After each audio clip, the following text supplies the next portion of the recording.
So you describe technology as a ritual that offers both relief and entrapment. How so? Given this dual nature, how should individuals and societies cultivate awareness and set boundaries to prevent tech from overwhelming our mental and emotional health? Rituals can be great for people. They can be not so great. People can do rituals good and healthy numbers of times, or they can overdo it. And that is very much true in what I would call the tech religion. I mean, I have not cast my smartphone into the sea yet. Technology has now become the world's most powerful religion.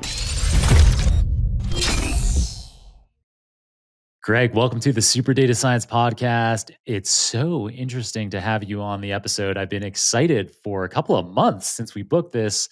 Greg, tell me where you're calling in from. I am at home in Somerville, Massachusetts, the little urban suburb right behind Cambridge, where I work at Harvard and MIT. Nice, yeah. I actually just watched, this is a completely random aside that I'll try to move through quickly for the audience's sake. But I just finished watching, immediately before this recording, a film called The Town by Ben Affleck. It's from 2010. Yeah. And it's about bank robbers from Charlestown, Massachusetts. Yes, I mean the whole Massachusetts thing. I'm a New York City person. That's my origin story, my lifeblood. I'm raising my 8-year-old son as a New Yorker in exile, like in the really? biblical sense.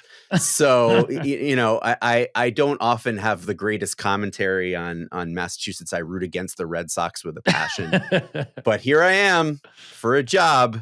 So I guess you're a Yankees fan. I am, yeah. There you go. All right, well, let's dig into the content that the audience came here for. So you serve as the humanist chaplain at Harvard University and at MIT, the Massachusetts Institute of Technology, as you kind of mentioned by your location there. And I guess those are the kinds of institutions that are kind of worth leaving New York for if you got to go. I mean, the way I like to say it is I'm a humanist chaplain. So I'm a non-religious religious advisor, sort of a contradiction in terms, walking contradiction, whatever. I've been doing that work for 20 years. It's a wonderful career. There's always something problematic going on and something interesting happening. But I like to say that I came here because I found out about humanism after majoring in religion 20 plus years ago, and felt that humanism, the positive ethics for the non-religious, was the most underrated or underappreciated idea of the 20th century. And I thought, well, why not go to Harvard? That's the most well, anyway, I'll leave it right there.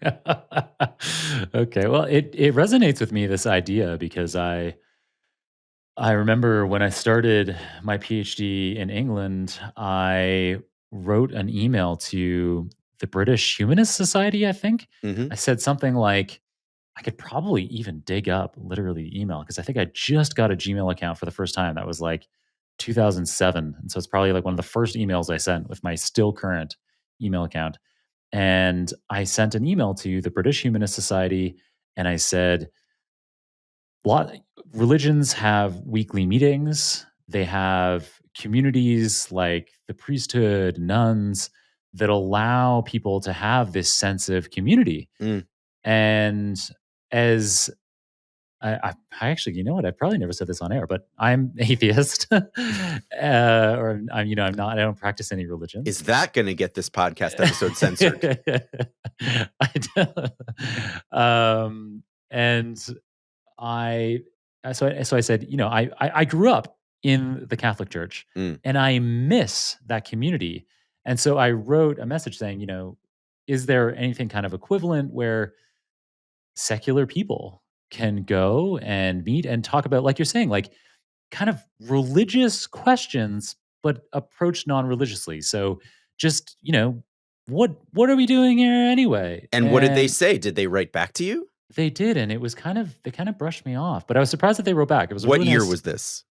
It was 2007. I'm pretty sure. 2007. Well, so 2.5 years later, I was there on my first book tour for my book, Good Without God: What a Billion Non-Religious People Do Believe, which spends a good 60 pages at the end arguing for exactly what you just described.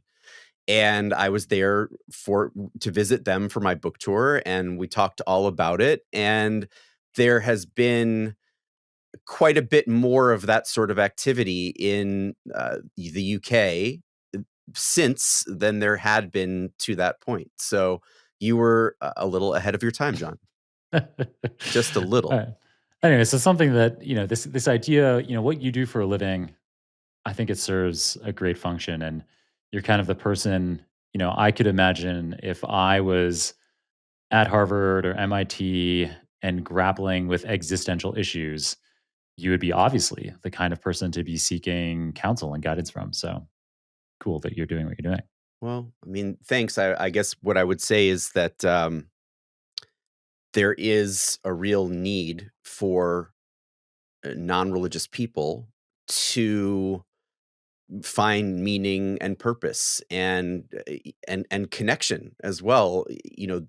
This is a very isolating and often lonely period in history, Hmm. particularly in sort of Western wealthy societies. People are feeling very isolated and lonely, and um, it's it's fun. It's meaningful to me. It's something that I really love to help people think about how to live a more connected, more purposeful life from a completely secular, atheistic, non-religious perspective. So, what can people do if we're not at Harvard or MIT and we're just kind of out in the world? I mean, you might, our listenership comes from anywhere in the world, really. We Mm, skew about half of our listeners are in the US. So, yeah. just kind of, maybe if your answer happens to relate to the US in particular, that's fine. But globally, even, what can somebody do if they want to feel that connection, if they want to be part of, yeah, something that gives them that connection that you would get if you were part of a religious community, but you don't want to kind of be paying lip service just to get that? Yeah. So first of all, this is, what you're describing is on the one hand, kind of a congregational process, right? A congregational setting where people would do the sort of formal equivalent of what religions do in a non-religious way. And that is pretty much precisely what I worked on for about a decade. But I then stopped working on exactly that. And that is the story of how this book, Tech Agnostic, Hmm, begins, actually, okay. because, So let yeah, me introduce that really quickly then. yeah. So the reason why we actually booked you and are talking to you is because you just had a book come out called Tech Agnostic: Mhm. How Technology Became the World's Most Powerful Religion and Why It Desperately Needs a Reformation. And all of the prepared research that we have for you is related to your book, but I've ended up going off on this tangent beforehand, but it I seems like mean, you've I like tangents. I'm a tangential speaker. We just had like the walking avatar for tangents elected as our president elect in this country. yeah. So I suppose we have to bow before the altar of the tangent. But anyway, yeah. So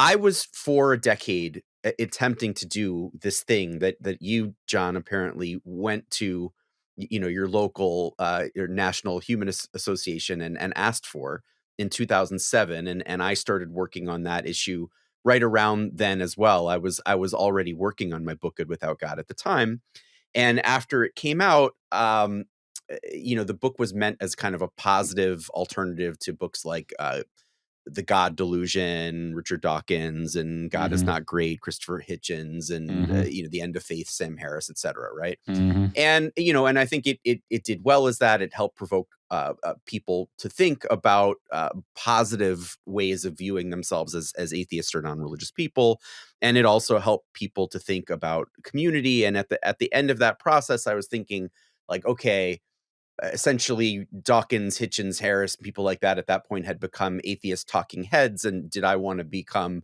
a humanist talking head for a living? And I thought, no, that's not really what's going to be the most fulfilling to me. I'd like to practice what I'm preaching, so to speak, and organize something positive. So I went out and brought a lot of people together, and we together created what became quite a vibrant congregation. It was meeting in Harvard Square, not just every week, but almost every day, because at the time we were paying more than $100,000 a year just to rent our space in Harvard Square.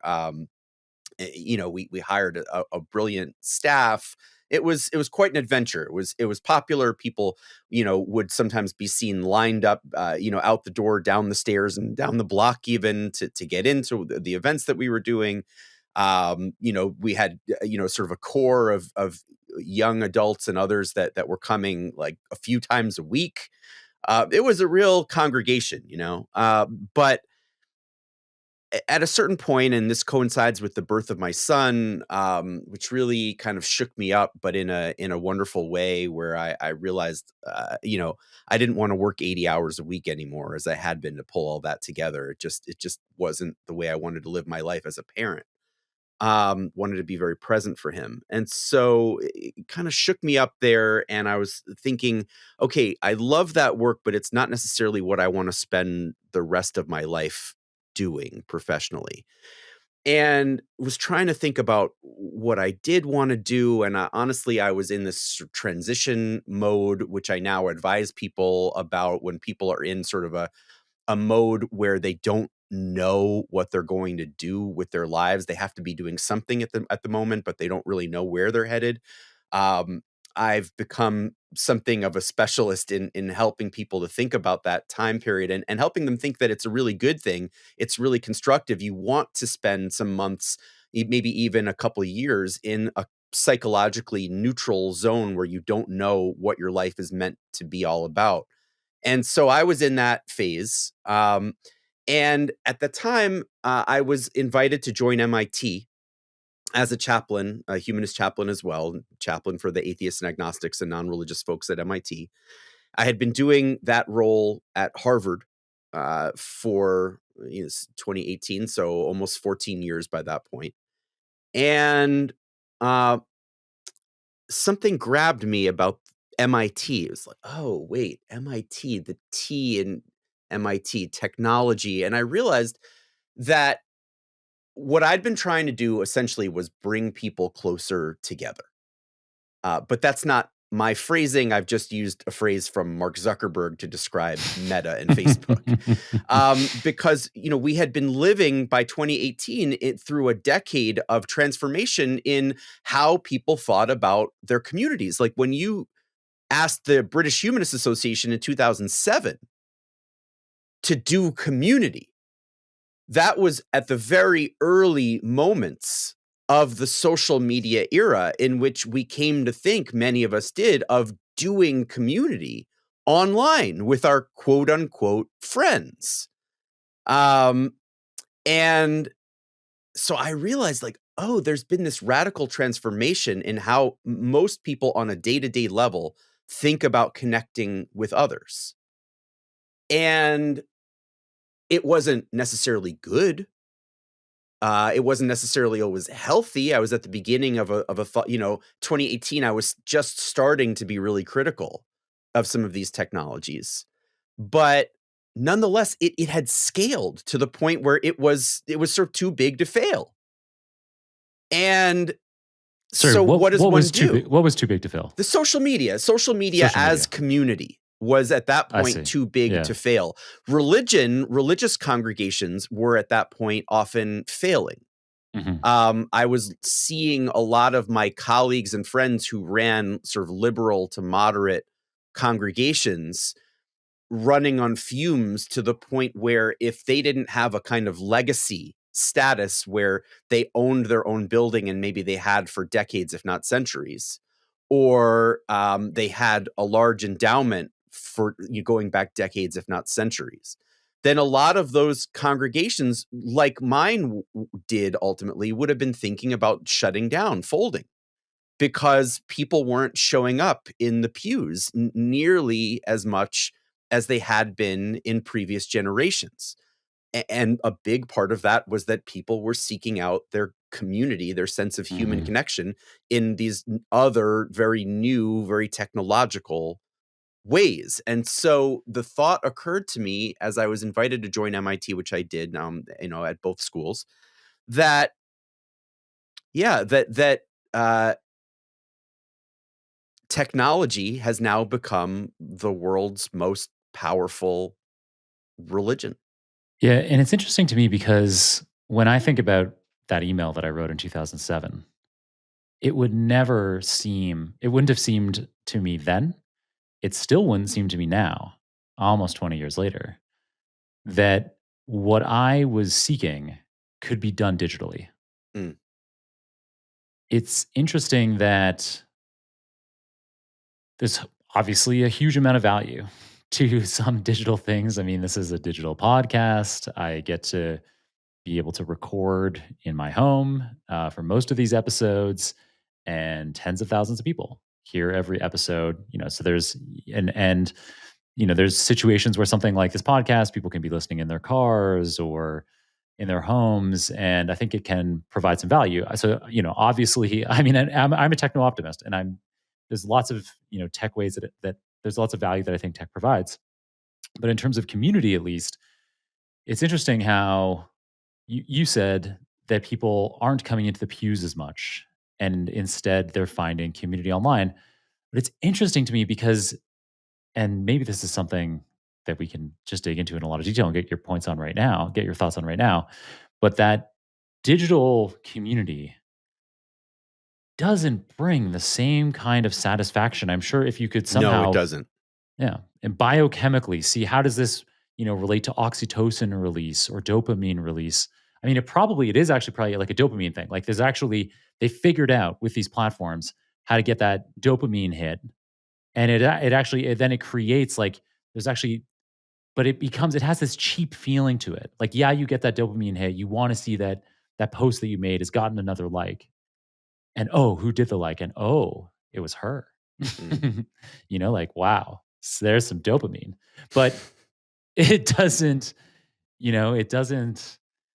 I don't know if it's oxytocin or something else, but there's something that's lacking and something that's cheap about that digital community where I'm confident that if I, and you actually experienced this, and it sounds like, it was, with things like your son being born, I don't know how kind of in person community changed for you, Mm.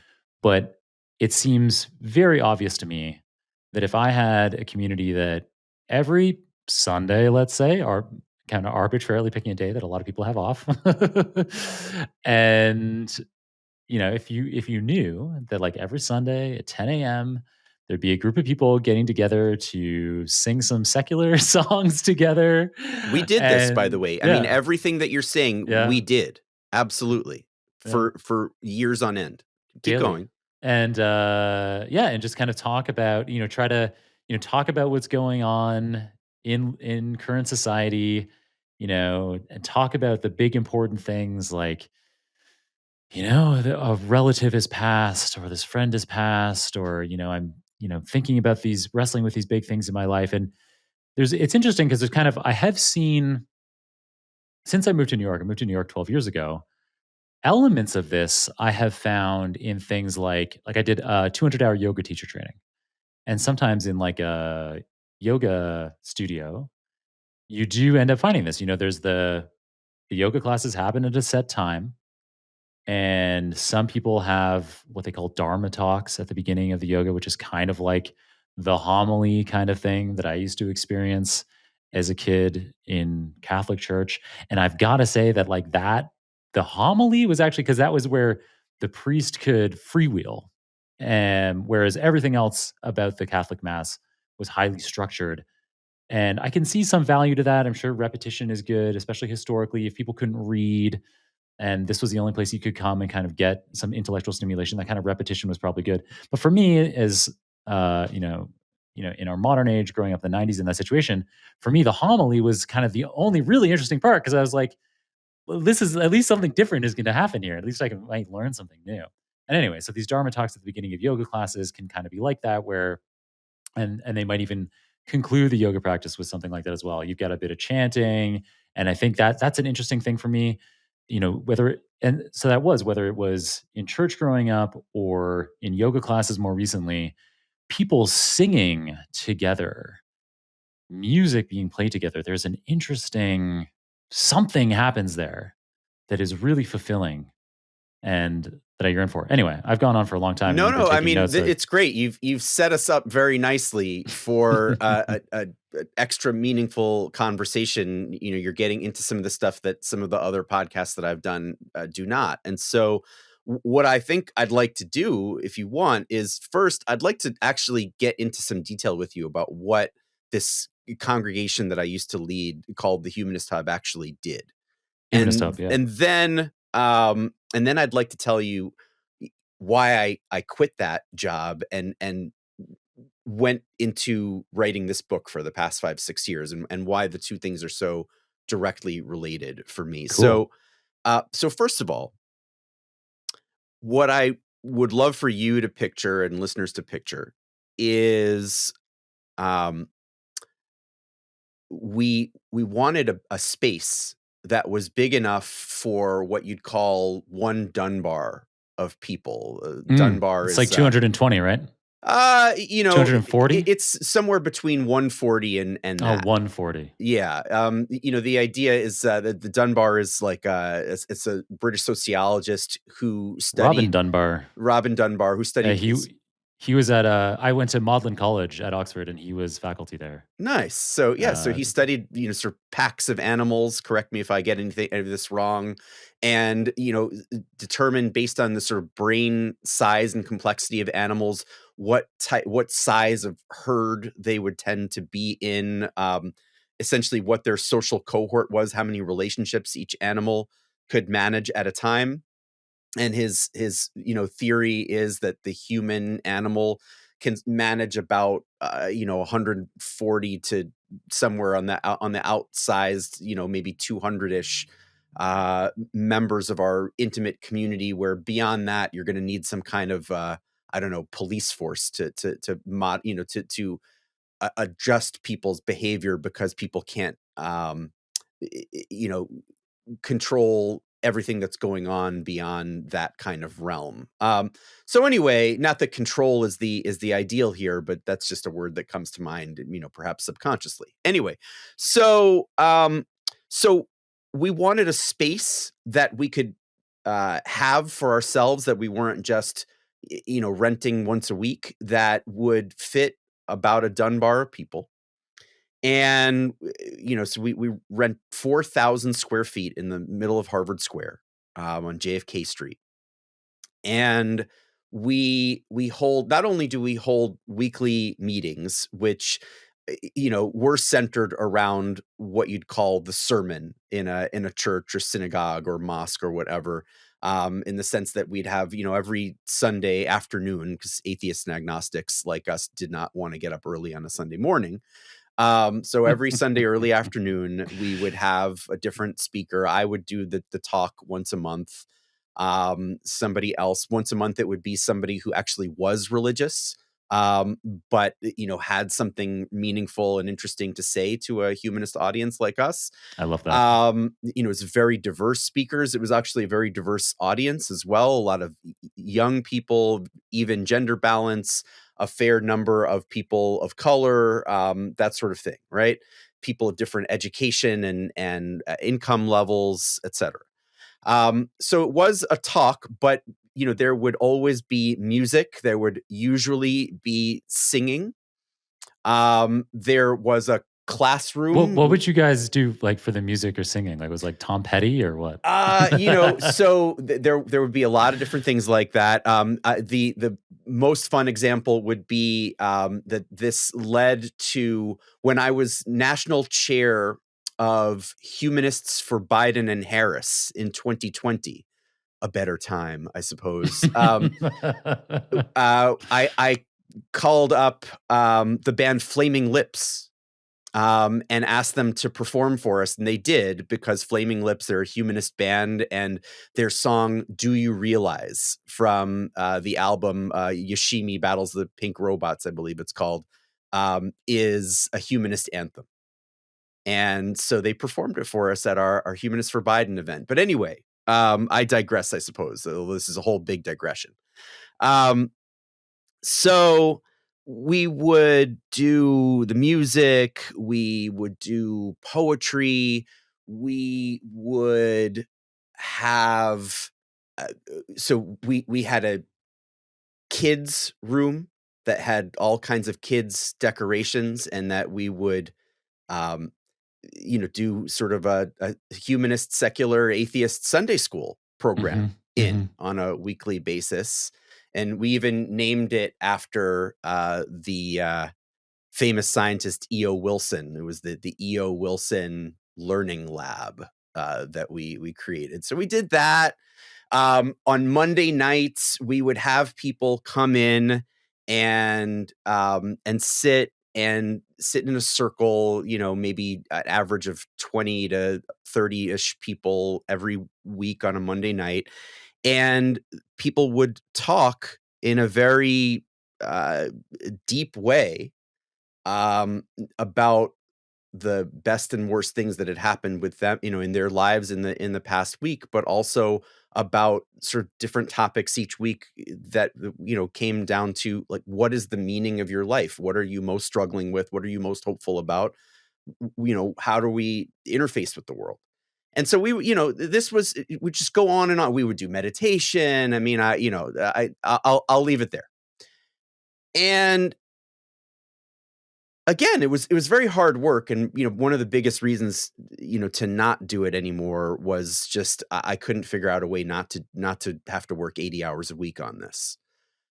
But there was something more. I mean, if you wanna interject, go for it. If not, I can just sort of tell you the next phase and how it led to the book. I'll just quickly say that this aligns so much with the kinds of concepts that I've kicked around in my head, and I never have time to even get it going, but I'm like, I bet I could get a dozen people together to do this once. Oh, you could. I mean, you're a charismatic person. You're very thoughtful. Like, you could do way more than a dozen. But I mean, one of the challenges I think you'd face is, because you'd probably pull a big group together, is that there's a really huge difference between pulling a big group together and having a true community.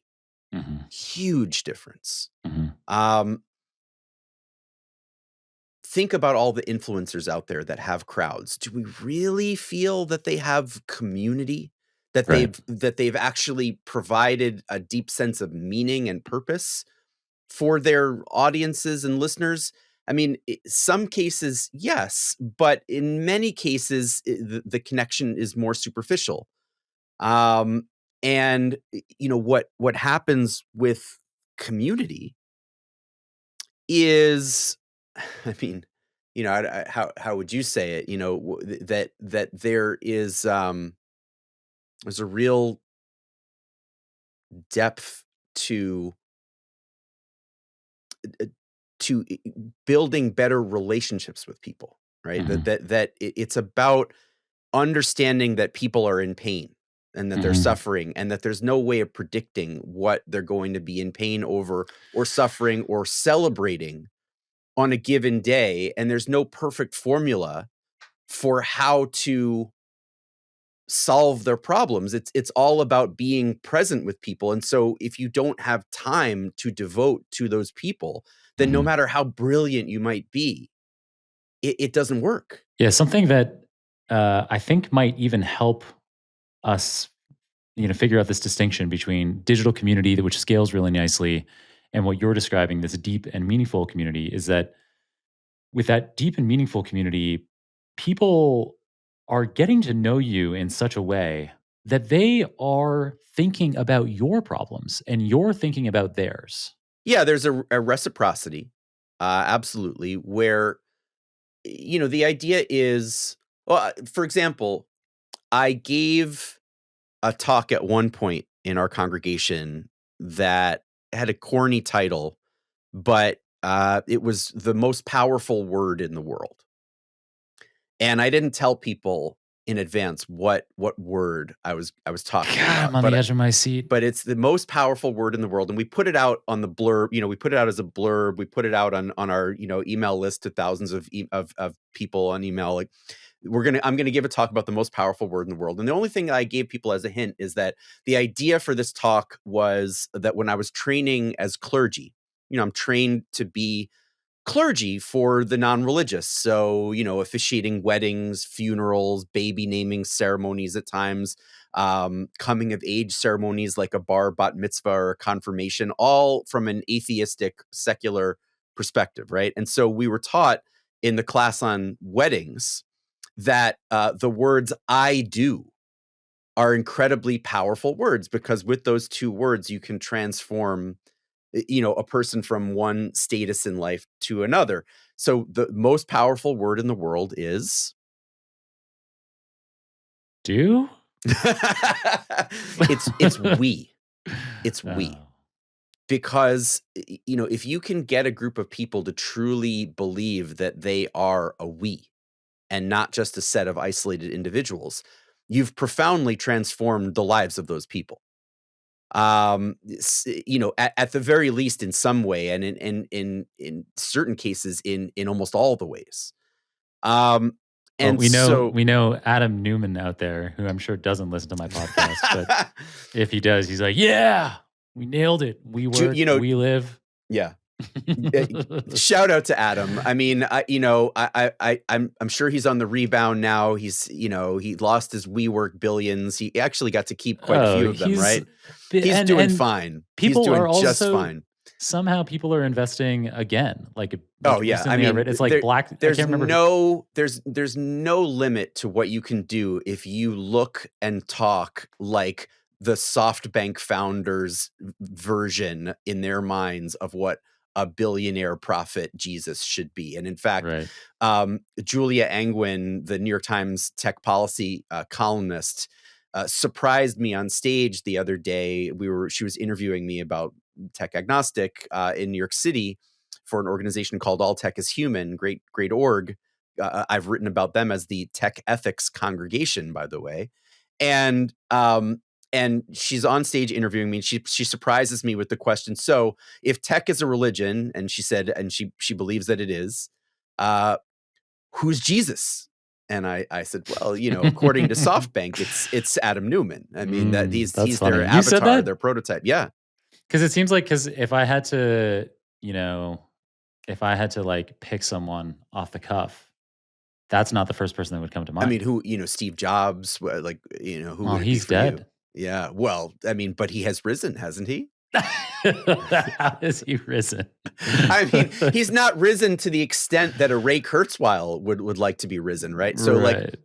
let's, just to skip ahead for a second here, like a Ray Kurzweil, the great iconic figure, great is in scare quotes from my perspective, by the way, but the iconic figure of AI, who likes to brag about having, what does he have, 60 or 70 years of experience in AI, and he's still going strong. He does take his 200 plus pills a day so that he can stay alive long enough to eventually upload himself into the cloud, Mhm, or some sort of new technological body, mhm. when the singularity, which he has argued in successive books is either near or nearer, comes, and humans meld with machines, and the AI god is risen. Um, you know, Ray Kurzweil believes that we're going to end death. And he actually, Blake Lemoine, the Google engineer who was fired for releasing the transcript with his of his conversation with his coworker, which became AI, Google's Gemini. Blake Lemoine told me when I brought him to MIT that um, that he had worked with Kurzweil on what became Gemini, and that Kurzweil really led the creation of Gemini in order to recreate his dead father. What? And that is why I say these are just little examples of why I really do believe that tech has become our most powerful, and emphasis on powerful, religion. And so, Steve Jobs, has he risen? His um his spirit fills our hearts, perhaps, but actually, he's kind of old news now. He's been, in the tech world, gods get replaced real fast. They don't have a very long shelf life. Gods don't. It's like milk. I mean, so Steve Jobs, like, nobody really talks about Steve Jobs anymore. We've moved on. But yeah, so I'm surprised. I would have thought, if there was one kind of figurehead that, and this isn't me personally Yeah, speaking go as ahead. my tech Jesus, Hmm. but I would have thought that the obvious name that would roll off the tongue here would be Elon Musk. Oh, Elon Musk. No, I would say so. My friend, No, he is not Jesus. he's not Jesus. He will not I save us. No, Elon Musk will not save us. That is something I can confidently say. I wrote but about don't that in an essay for Time recently. isn't he like kind of him, Joe Rogan, Donald Trump? All wrapped up in a sort of ethical turducken. Yeah, Peterson. Yes. Aren't these all like they're kind of in the to use some machine learning terminology in like our vector embedding space? Do they not have high cosine similarity scores with each other? And uh, Jesus, and Jesus. I mean, Musk, by the way, my friend and colleague, Chris Hypervisible Gilliard, who's an anti-surveillance technology activist who is a leading figure in chapter 5 of my new book, and he's a really interesting guy. He won't allow his face to be shown publicly or online, and so his bio picture is him in a helmet and ski goggles and a mask and that sort of thing. But anyway, but Mhm. Chris is a fascinating person. He has a book that he has in mind for the future called The Illustrated Guide to Silicon Valley Supervillains. And so, he's comparing um tech demigods more to villains than to sort of the more hopeful kind of deity. And in his pantheon, Musk is the Joker. Mm. So Musk will tend to get compared to Iron Man, but in fact, in Chris's book and in mine as well, I would have to say, Musk is more like the Joker. So, So anyway, Adam Newman is Jesus. so what I'll just The say though, Jewish Jesus again. Well, yeah, I mean, with the It's long gotta, hair yeah. and the real estate empire, Real estate empire. I mean, Did what Jesus have a real estate empire? I mean, some would say he still does. That there is, see, i- the question is, what kind of Jesus are we talking about? What kind of Christianity are we talking about? Because there there's a couple billion Christians in the world, currently even, and that doesn't even speak to past Christians, future Christians, whatever. So there's a couple billion Christians, and they all have incredibly different, or there are such an incredible diversity of views about what Christianity actually is and what Christians are really supposed to believe and do and that sort of thing.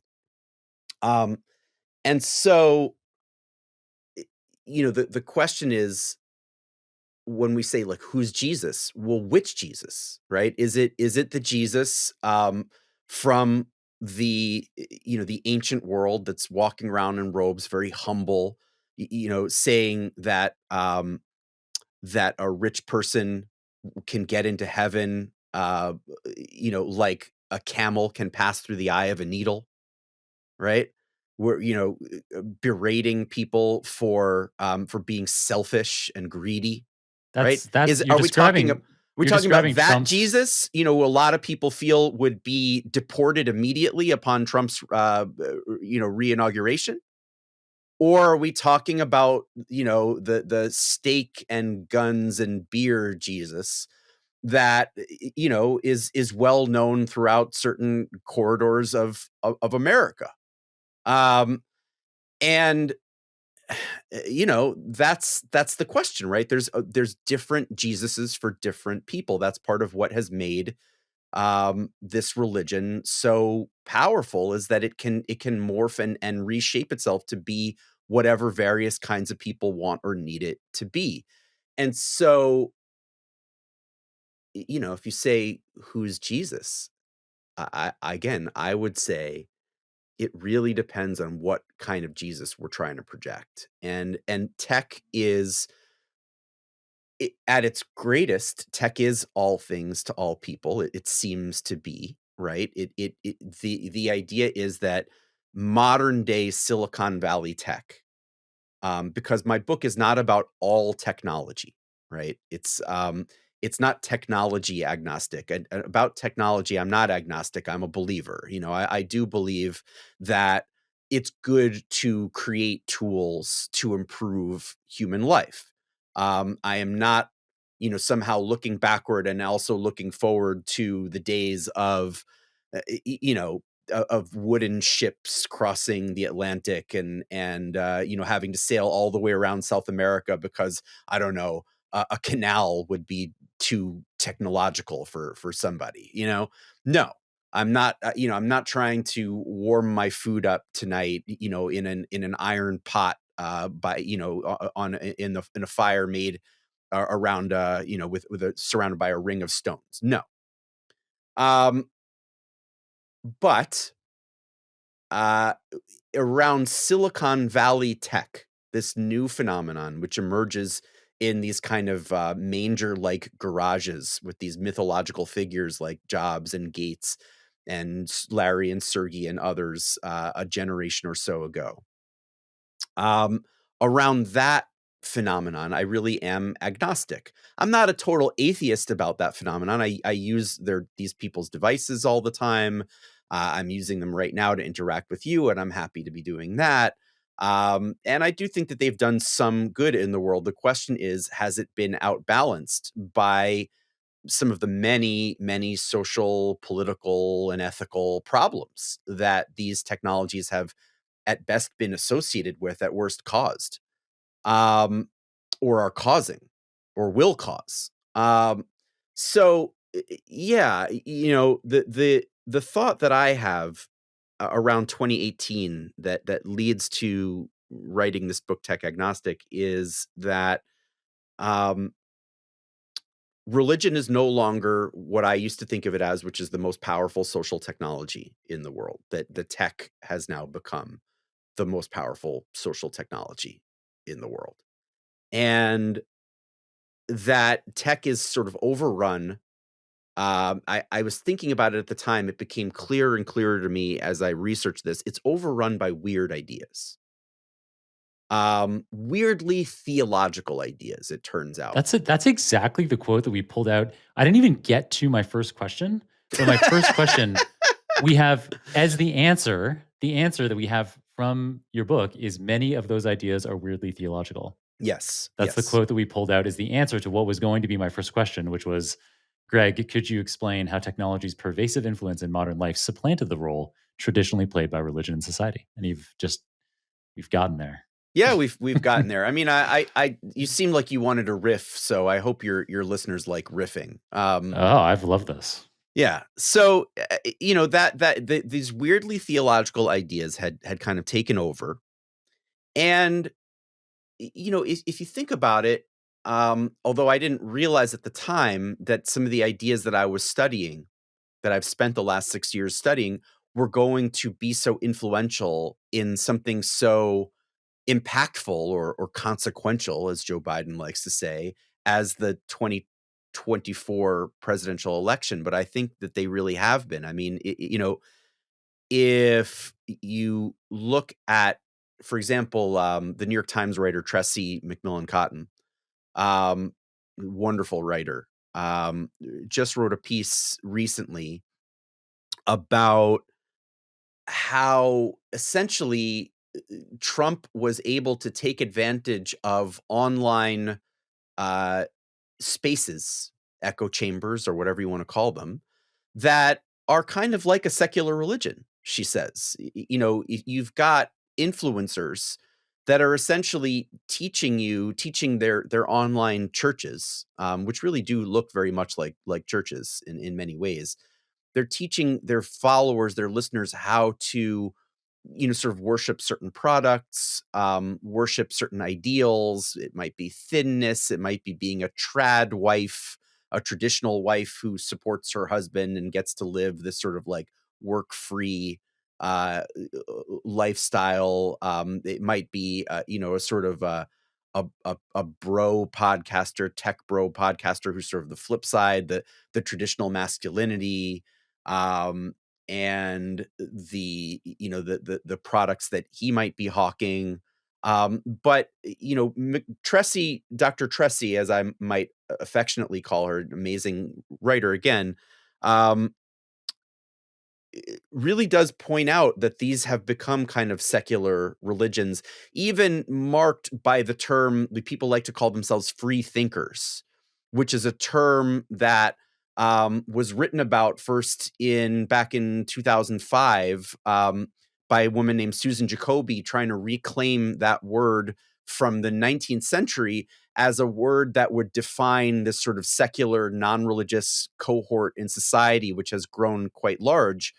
And Trump himself is known to not necessarily be the most pious guy. But wait, so the free thinkers, that I mean, the way you just described it there, Mhm.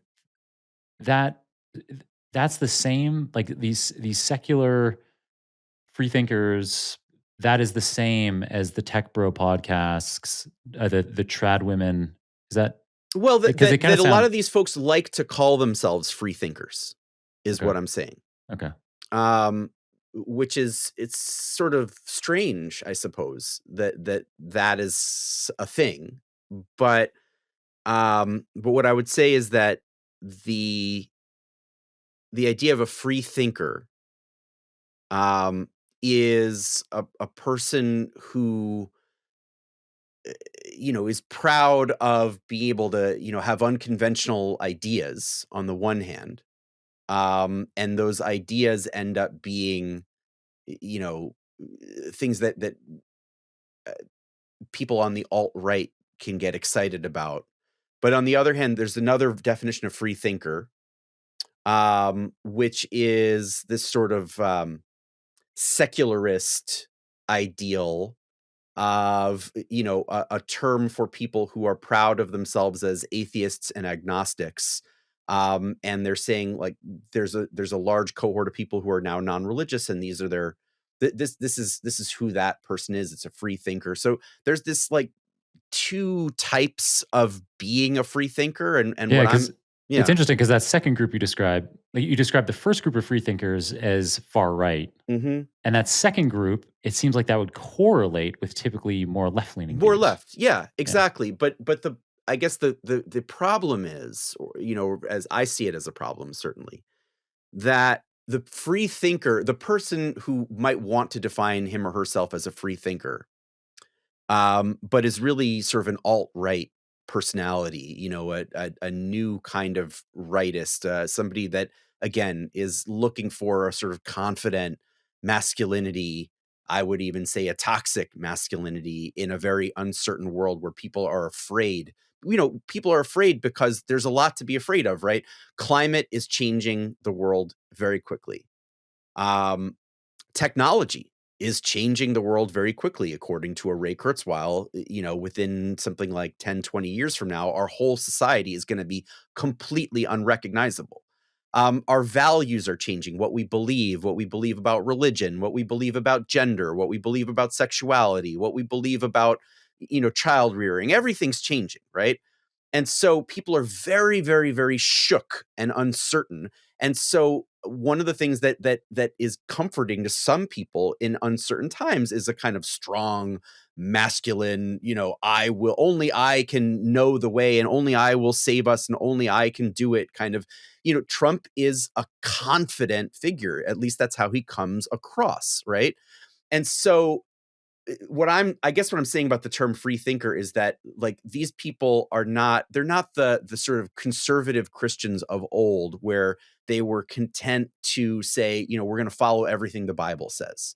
Like that is some of Trump's constituency, but one of the genius elements of his rise to power, evil genius to me probably, but is that he had this ability to meld that like Bible thumping, we're going to follow everything the Bible says core of conservative voters with this other emerging group of people where they're not traditional.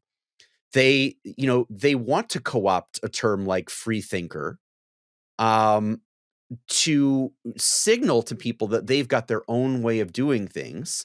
They don't need vaccines like the rest of us. They don't need to be data driven like the rest of us. They go with their gut, and their gut is strong. It's filled with whatever RFK Jr. wants it to be filled with. And Free gutting. yes. And so, there's this new kind of confident movement that emerges that is does really, really well online, right? That, if you look at traditional media, the kinds of legacy media that are really struggling right now, um, you know, a world dominated by that kind of media and by sort of the early foundations of the internet, um it's not a world, you're not surprised that Francis Fukuyama could look at that world and say, "Oh, history's ending because we're progressing towards liberal democratic ideals. Everybody's going to be on board. Everybody's getting educated and informed." But actually, this new media that emerges in this sort of splintered, fractal internet times, it conservatives do really well on it because there's just this sort of there's misinformation, disinformation everywhere. There's uncertainty everywhere, and into a void of uncertainty where a lot of liberals are trying very, very hard to master every bit of information they can muster. They're trying to know everything and be experts on everything. And when you're trying to know everything and be an expert on everything, you can end up coming across to people as kind of an egghead because it's hard to know everything. It's just really freaking hard. And so, you can sometimes lose touch with the gut, with the emotions, and those are also important parts of being human. And so, um, so yeah, uh, I'll stop there, perhaps. Yes, now I can have an easy segue into. Yeah, I mean that was fascinating. We covered a lot of topics there. I guess maybe I'll use this opportunity to go back to a couple questions that I. No, actually, you know what? I'm not going to do that. I'm going to save the couple questions that I opened with. I'm actually going to save those to the end and kind of Mhm. get as your final thoughts. I want to dig into your book more now. Well, we still have time to do that. So I'm sure a lot of the themes you've been discussing are related to it, but I want to kind of dig into some specific topics. So, um, yeah. So your book, Tech Agnostic, um, in it, you describe technology use as a ritual that offers both relief and entrapment. And this is interesting to me, and it does relate to something that you talked about earlier in the episode, where you talked about in 2018 social media taking off and that kind of providing community. What came to mind for me is not so much that social media experience is community like it's purported to be, but it is more like entrapment. Mm. It's product designers at big tech companies have figured out ways to make these tools, or what could be tools, as addictive as possible. So you Yeah. see as many ads as possible typically. And so, yeah, so you describe technology as a ritual that offers both relief and entrapment. How so? Given this dual nature, how should individuals and societies cultivate awareness and set boundaries to prevent tech from overwhelming our mental and emotional health? So, how can we get the benefits Yeah. of tech without these negative side effects like entrapment? Yeah, it's a great question. I mean, again, I'll come back to my central argument in order to answer this. The central argument is that technology has become the world's most powerful religion, and it desperately needs a reformation. And so one of the, so I spend the first third of the book talking about people's beliefs. That there's a kind of theology and doctrine to the tech religion as there are in traditional religions. But then I say in the middle of the book um, that we also really need to look at practices, because a religion is not a religion if all it has is beliefs. Religions have practices. That's how they're shaped. That's how they take form and expression. And so therefore, with the idea of ritual, it's important to note that rituals are sort of two-sided coins. That there is a way in which, as Durkheim, the father of the sociology of religion, would have reminded us, um, r- ritual brings people together in a sense of community. It bonds them to each other, and it bonds them to a shared sense of meaning and purpose. And that's a very important part of what ritual is. Um, but it can do so in positive and negative ways, constructive and unconstructive ways. Like, if you see people coming together in rituals to celebrate important times of the year or important times of life, that's good by and large. My mom would often say to me as a kid, we're not really big believers in all these holidays, but think about it. If we didn't believe in the holidays at all, then we probably wouldn't get together and see our extended family nearly as often as we do, and we wouldn't feel a sense of specialness when we did. And so that's a positive example of ritual. But in, for example, Orthodox Judaism, um, there is a set of prayers that men are meant to say every morning as they get out of bed, before they do just about anything else. And that set of prayers involves thanking God for not making them a woman. Or another thing that people don't realize about, for example, Orthodox Jewish prayer is that the central prayer that people are making to God, that Orthodox Jews do 3 times every single day and 4 times on the Sabbath, it's asking for a resurrection of the dead. It's really, at least if we take it for the words at their face value, it is asking God to resurrect the dead. It's not like some liberal hippy dippy concept. It's like, no, those people are dead. They're buried. They're in the ground. Raise them up, take them to heaven, etc.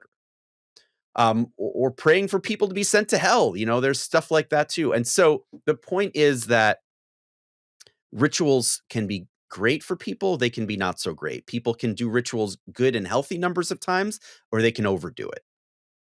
And that is very much true in what I would call the tech religion. I mean, I have not cast my smartphone into the sea yet.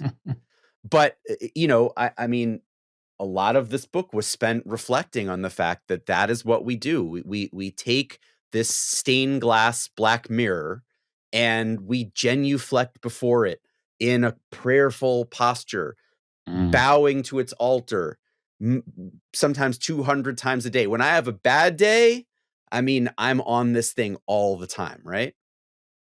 And it's a mess. It's a real mess. Well said. I see the iconography there with the phone. Mm.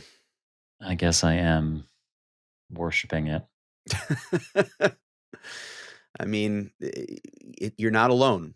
You're not alone. I'll move on to my next topic area, which still is related to your book. So again, that's Tech Agnostic is the book Mhm. that we're talking about here. And so in 2003, the famous technologist and author Jaron Lanier wrote that artificial intelligence is better understood as a belief system instead of a technology. Um, AI still hasn't delivered on kind of sci-fi promises of autonomous robots with intelligence indistinguishable from ours. But in the last 2 years, for me, the watershed moment was GPT-4's release in March of last year. That blew my mind and made me think, okay, this might happen in our lifetime. And some people think it's going to happen too. Soon, very soon. You mentioned how Ray Kurzweil said it's near, the singularity is near. Now it's nearer. He predicts that we'll have artificial general intelligence before 2029. Sam Altman, OpenAI CEO, thinks next year, Yeah. 2025. Yep. Um, so, your book, Tech Agnostic, delves into the implications of portraying tech as a messianic force like this. Um, could you elaborate on these kinds of narratives, especially regarding the singularity as being this kind of religious event that's coming soon? I guess it's kind of like, what's that? What is it in? It's like the end of days, Yeah, it is. I mean, it is very much like the end of days. In the Revelation, right? which is the English word for the Greek word apocalypse. I didn't know that. Yeah, yeah, Revelation means apocalypse. yeah, Wow. yeah. Or apocalypse means revelation. Right. That the new world will be revealed, Hmm. and for some, that's a good that's going to be fun and pleasurable. And for others, that's going to be utter doom and disaster. Right. So, given yeah, what you've just said, and how this, singularity, AGI coming can be perceived as this kind of end of days. Why do these why do these narratives exist? Why do we choose to believe them? And actually, I've got to say that kind of thing for me, like I don't know if we're going to have AGI next year like Sam Altman thinks or in 2029 like Ray Kurzweil thinks. But since GPT-4 came out, I think it's probably likely in Mm, my lifetime. And I also do believe that whenever it arrives, and it isn't like one event, because that's also like that's like I think like an oversimplistic thing to say that it's like one event. But gradually over time, over the coming years, or maybe over the coming decades, AI systems seem like they could become so much more intelligent than us that we might start to just trust them to run off, with their own processes because we're like, well, you know what? They should just be governing because they're doing it like, we've run all these simulations and they do it way better than us. Or we run these small pilots, they do it way better than us. And then AGI systems go off and maybe very rapidly create artificial super intelligences that are far beyond, they could theoretically have a kind of intelligence that is far beyond what could be explained to us, in the same way that I can't explain, no matter how much time I spend trying to explain partial derivative calculus to a chimpanzee. A chimpanzee is almost as smart as us, but I have no chance of explaining partial derivative calculus. And in that same way, the artificial superintelligence that could come very hot on the heels of artificial general intelligence may have ways of understanding the world that just don't make sense to us.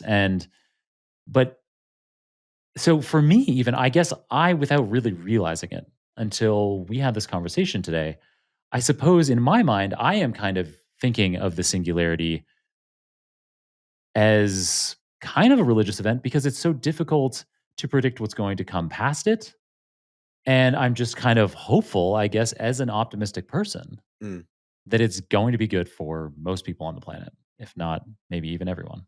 Let's just take a look at what you've just described and analyze it as though we were sort of breaking down the content of and the structure of what you just laid out in a divinity school.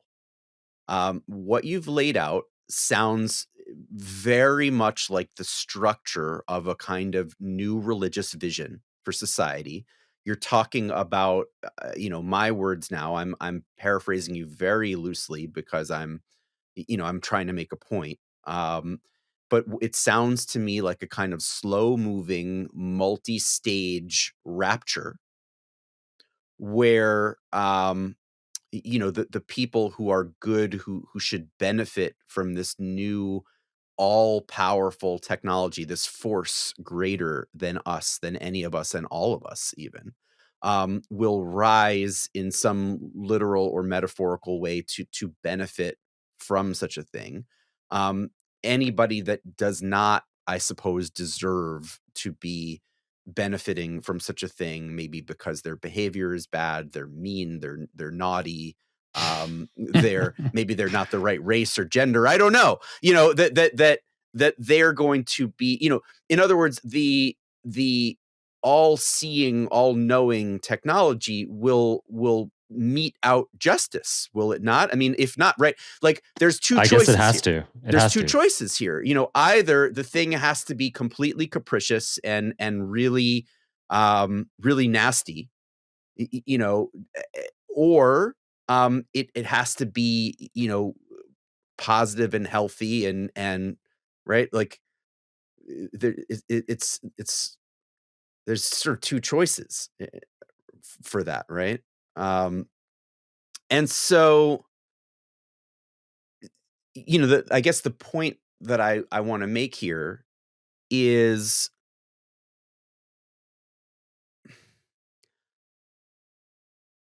people have always wanted and needed, a system of thinking about and interacting with the world, so as to cope with the fact that the world is so uncertain, right?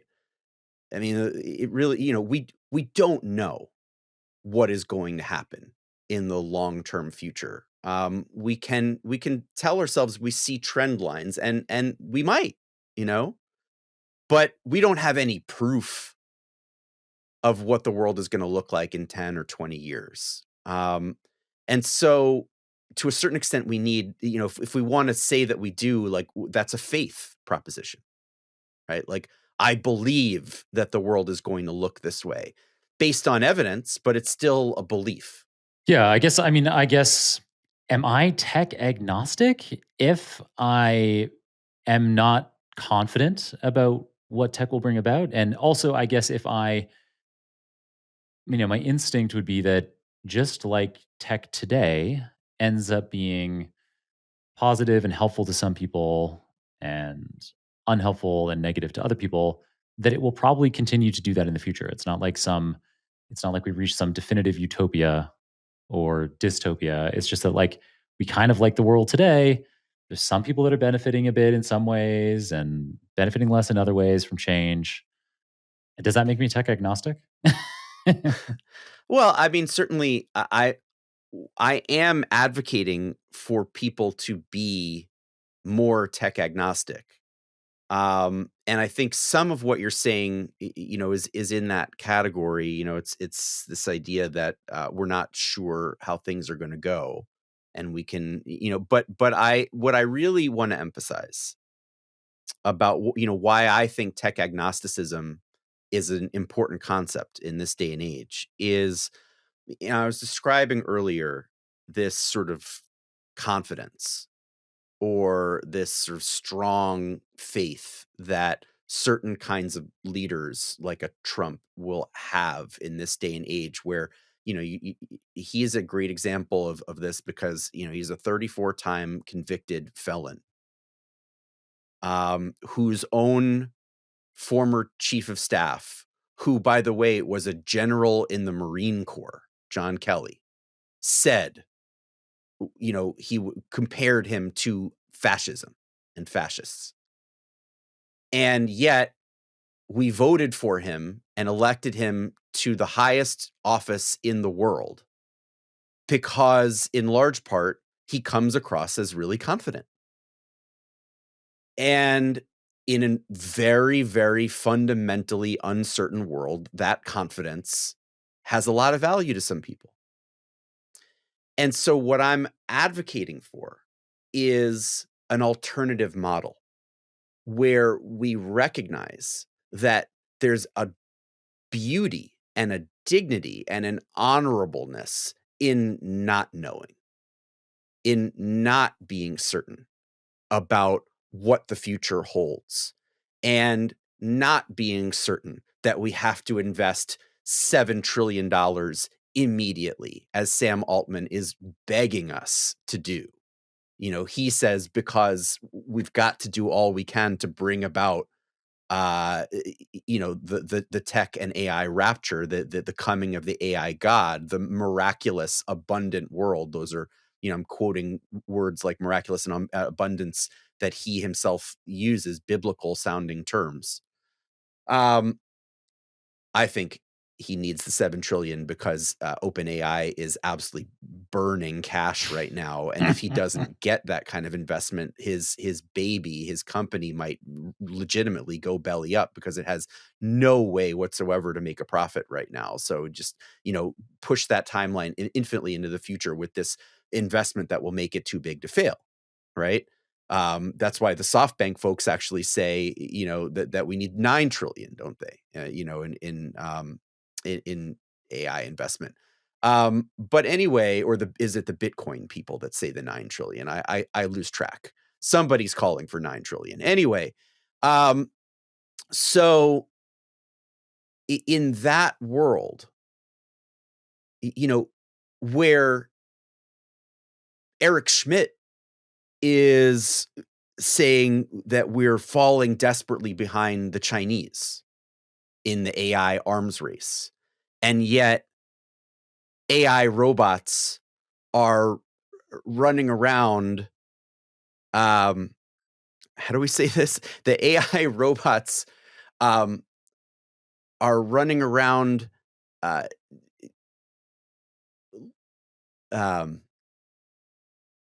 what are they doing? The AI robots?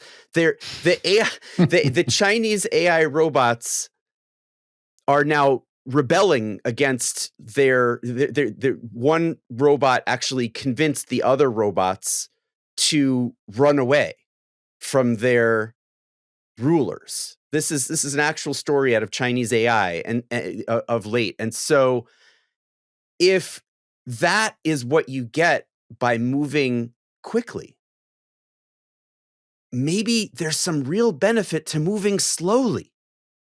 Maybe there's some real benefit to losing the arms race and gaining ourselves in the process, because maybe the ultimate goal of being human is not victory and conquering and colonizing the stars. Maybe it's looking at one another and at ourselves and appreciating humanness, appreciating the small, everyday, slow process of loving one another, caring about one another, forming a more compassionate society, so that when we eventually project our digital consciousness into the far corners of the universe, trillions of us, AI robots out in space powered by unseen stars and what have you, that when we eventually do that, maybe what we don't want to project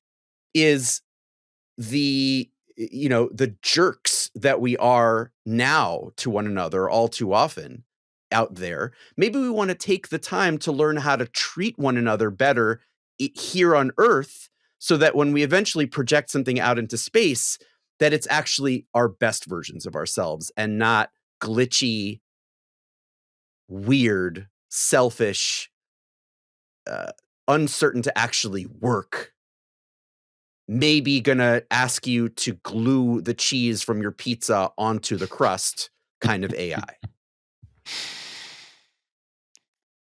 Okay. And so I guess you've kind of given us some picture here, but what does it mean? Like, can you define succinctly what a tech agnostic is? Yeah, I mean, I think a tech agnostic is somebody who sees technology as a tool, not as the end of itself to human life. A tech agnostic is somebody where we don't know if all of the technologies that we're using or anticipating are going to be good for humanity or not. But we take what Leslie Hazelton, a great writer of a book called Agnostic, A Spirited Manifesto, who appears in the conclusion of my book, calls a spirited delight in not knowing, that there's a real pride and honor in admitting what we don't know because there's all too much certainty in our world. A tech agnostic is somebody who recognizes that the Silicon Valley world that we know today is one of the most hierarchical religions in the world, and we want to flatten those hierarchies. Um, a tech agnostic is somebody who prioritizes human connection and humanness above pretty much all else. That we recognize that at the end of the day, we evolved for connection, and we want a sense of real purpose in our life, and in a universe as vast as this, as Carl Sagan might have said, the purpose that's most worthwhile is love, is caring about one another. I like And that. so, that we're agnostic about anything that distracts us from the actual work of building a society that's more caring, more just, more equitable, um, more human. And then so that also at the end there, when you're talking about love and being more human, humanness, does that mean that a tech agnostic is also a tech humanist? Yeah, I mean, I think that the world of humanism that I've spent my professional life in, these last 20, 25 years, has a lot to offer to the world of tech, because the world of tech, I've noticed, having traveled all around the world speaking to religious and non-religious audiences, the world of tech is the most secular sort of demographic group I've ever seen. I mean, if you go to arts and culture spaces, political spaces, different industries, whatever. I've done that, and there are some secular, non-religious people there. It's now 20 to 30% of society, in America at least.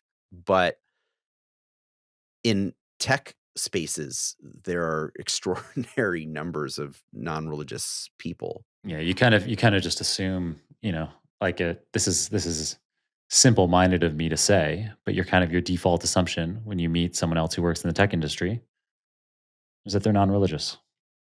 Yeah, yeah. All right. So, related to this idea of humanism, in the last few years, we've witnessed the rise of something called transhumanism, which maybe you could define for us, because I don't know if I'd do it justice.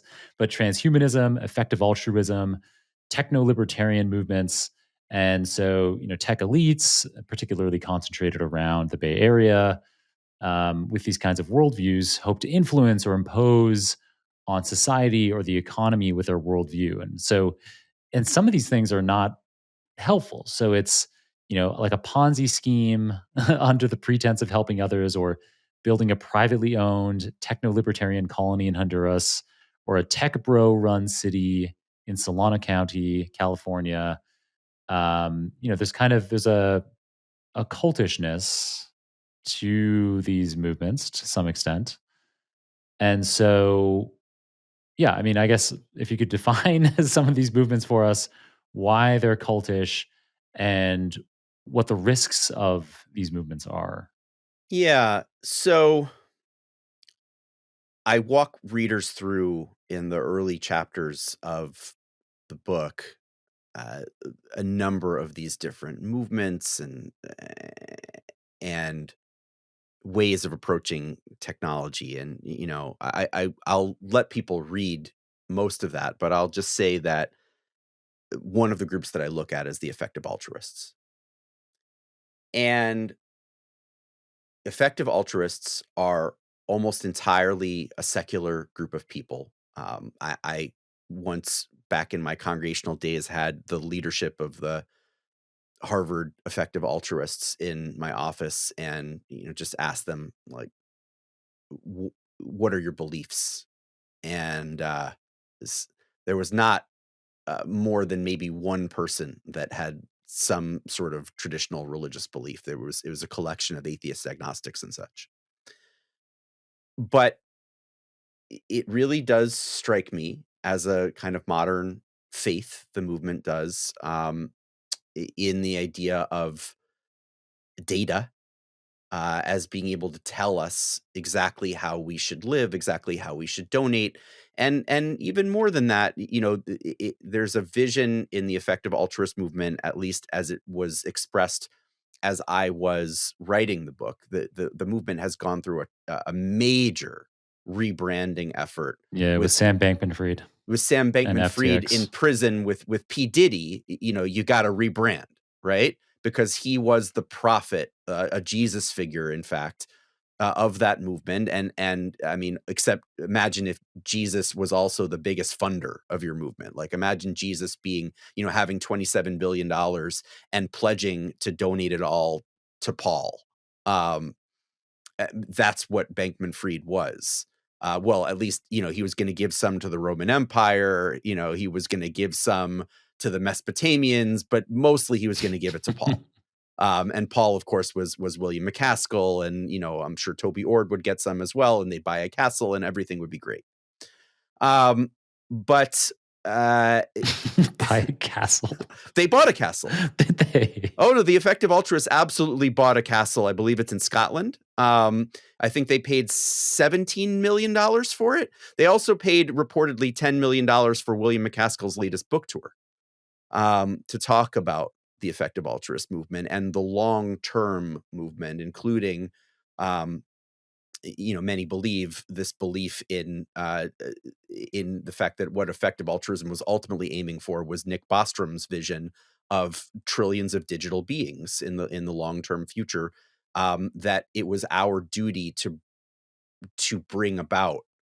Um, And that kind of ties to the transhumanism point, right? So transhumanism is a belief that the human race can evolve beyond its current and physical limitations. So that's also ties back to kind of the Ray Kurzweil thing you're talking about like, uploading your mind, being able to live forever. So where humanism is saying, humans and humanity should kind of be our North Star, being loving, being kind to humans. Transhumanism is saying, well, humans are kind of outdated, and we should be looking beyond that.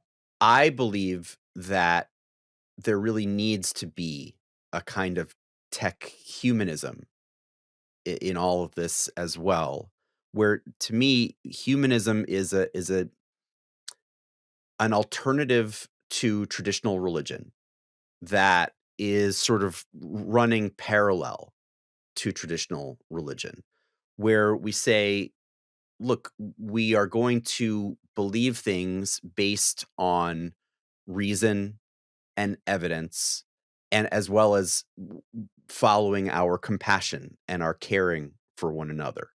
That's going to be our North Star. We're not, we believe that the gods were created by human beings. There's no chosen people. We're all in this together. That's, to me, the best of what humanism has to offer.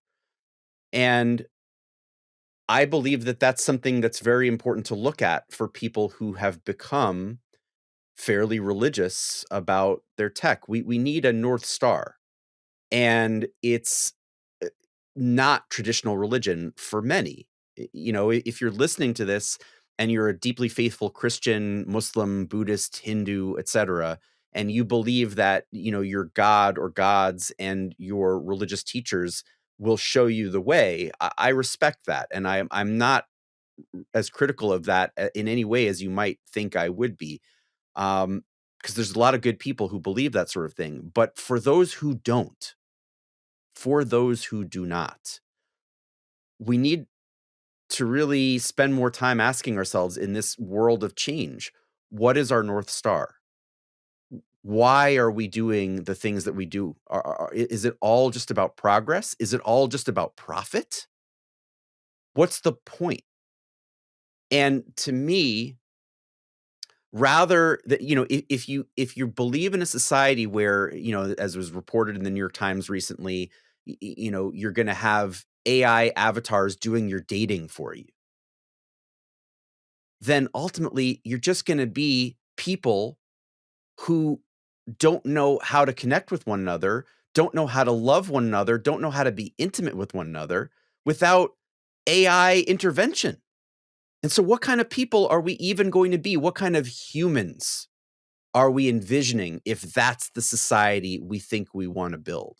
I suggest we need to dial it way back on a lot of stuff like that, even ban some of it, maybe, but certainly disinvest in some of that and reinvest in one another. Nice. I like that. That was a really good, like, final soundbite. Nice conclusion, drawing Thank a you. line under everything. I have 2 questions, which I hope are really quick, which are just related to, yeah, like I said that I was gonna come back to questions that I started off at the very beginning with. And so, you know, you just provided us with some really good sense there on, I buy what you're saying. I think that being all in on technology in every aspect is problematic, and that we need to dial some of that back, maybe disinvest some of that, at least in terms of our time and attention, maybe literally financially. Mhm, So that's all great. Uh, but also, so going back to one of the questions that I asked you right at the beginning of this episode, is there some way that people can find some kind of local experience if they are secular, like mhm, the Humanist Hub that you created? Is there some yeah. way for people to find something like that locally? There may not be. I've become convinced that secular people are gonna be secular, and we don't need a traditional congregation. Mm, What I would suggest for people to do is get involved with the causes, the people, and the experiences that they find meaningful. So, go out and get involved in political organizations, in civic organizations, in arts organizations. Do things to care for your neighbors, to care for your loved ones. Take the time for that. It's not going to scale, but if more and more of us do it, then it does scale. Actually, it creates a more compassionate world. You don't need if you're listening to me and you're intrigued by what I have to say, you don't need a traditional structure for it. You are beyond that. At times, you'll wish you had it, and that's fine. That's normal. It's like I wish I could dunk, but I can't. Um, but I don't need to dunk. And all we really need to do is care for one another, care for our local communities, and use that to build a better world. Nice. Another really great soundbite. Thank you. um, awesome. All right. So I'm going to let you go. But before I let my guests go, I always ask if they have a book recommendation for us. So do you have anything other than your own book? Which, yeah, again, the full title: Tech Agnostic: How Technology Became the World's Most Powerful Religion and Why It Desperately Needs a Reformation.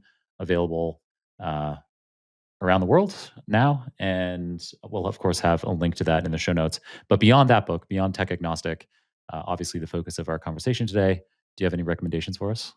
For sure. There's so many books I could recommend. Anything by Ruha Benjamin, the wonderful scholar of both technology and African American studies at Princeton University, is worth reading. Her latest books are phenomenal. I'll also say, in each chapter of the book, I center this comparison that I'm making of a different aspect of religion to a different aspect of technology, with the story of somebody who embodies that relationship between religion and tech. And so in my humanism section of the book, where I'm talking about the positive alternatives to the tech religion, I tell the story of this wonderful character. Her name is Kate O'Neill. If you're watching this, you can see her book behind me, Tech Humanist. So I'm the tech humanist in the sense that I'm the humanist who's now doing tech. Kate is the tech humanist in the sense that she is a technologist who got really fascinated with humanism. And her new book that's coming out relatively soon, you can pre-order it, is What Matters Next. What Matters Next by Kate O'Neill, the tech humanist. Go pick that up. Go pick up Ruha Benjamin's work. And thank you for listening. I love that. Thank you. And if people want to follow you outside of this episode, where's the best way to do that? LinkedIn and Blue Sky now. Mm, I'm loving Blue Sky. Would love to connect with people there, and of course, LinkedIn is a great way to follow people's professional work, and including mine. Nice. There's a decent chance that by the time this episode comes out, I will have migrated from Twitter to Blue Sky. Oh, It's really catching on. come on Yeah. over. It's the skies are bluer over there. They really are. Nice. Greg, I have thoroughly enjoyed this conversation, in case that wasn't obvious. Thank you, John. It was a pleasure. It was We've really, also really a thorough conversation and in many wonderful ways. Yeah, and you were very generous with your time. We've gone half an hour over the slot that we booked with you. So I felt like there was momentum in this conversation, and I hope I didn't just like ruin the rest of your No, no, day no. by doing that. I mean, if you feel that your audience will benefit from it, I trust you. So I love it, and hope to talk to you again someday. Yeah, for sure. Thanks, Greg. We'll have to. Yeah, next book comes out. We'd love to have you back on. Thanks very much.